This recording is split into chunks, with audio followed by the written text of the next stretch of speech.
ایک بادشاہ نے اپنے وزیر سے پوچھا، یہ میرے نوکر مجھ سے زیادہ کیسے خوشباش پھرتے ہیں جبکہ ان کے پاس کچھ نہیں اور میرے پاس کسی چیز کی کمی نہیں؟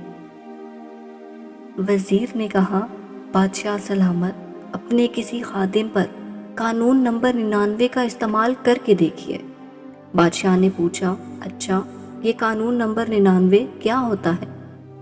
وزیر نے کہا، بادشاہ سلامت، ایک سراہی میں 99 درہم ڈال کر سراہی پر لکھیے، اس میں تمہارے لیے 100 درہم ہدیہ ہے۔ رات کو کسی خادم کے گھر کے دروازے کے سامنے رکھ کر دروازہ کھٹکھٹا کر ادھر ادھر چھپ جائیے اور تماشا دیکھ لیجیے۔ بادشاہ نے یہ تجربہ کرنے کا فیصلہ کیا اور جیسے وزیر نے سمجھایا تھا ویسے ہی کیا۔ سراہی رکھنے کے بعد دروازہ کھٹکھٹایا اور چھپ کر تماشا دیکھنا شروع کر دیا۔ دستک سن کر خادم اندر سے نکلا، سراہی اٹھائی اور گھر چلا گیا۔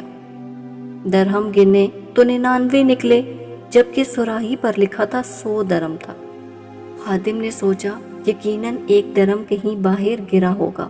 خادم اور اس کے گھر والے باہر نکلے اور درہم کی تلاش شروع کر دی۔ ان کی ساری رات اسی تلاش میں گزر گئی۔ خادم کا غصہ اور بے چینی دیکھنے لائق تھی۔ اس نے اپنی بیوی بچوں کو سخت سست بھی کہا کیونکہ وہ درہم تلاش کرنے میں ناکام رہے تھے۔ کچھ رات صبر اور باقی کی رات بک بک اور جھک جھک میں گزری۔ دوسرے دن یہ ملازم محل میں کام کرنے کے لیے گیا تو اس کا مزاج عجیب، آنکھوں سے جگراتے، کام سے جھنجھلاہٹ، شکل پر افسردگی عیاں تھی۔ بادشاہ سمجھ چکا تھا کہ 99 کا قانون کیا ہوتا ہے۔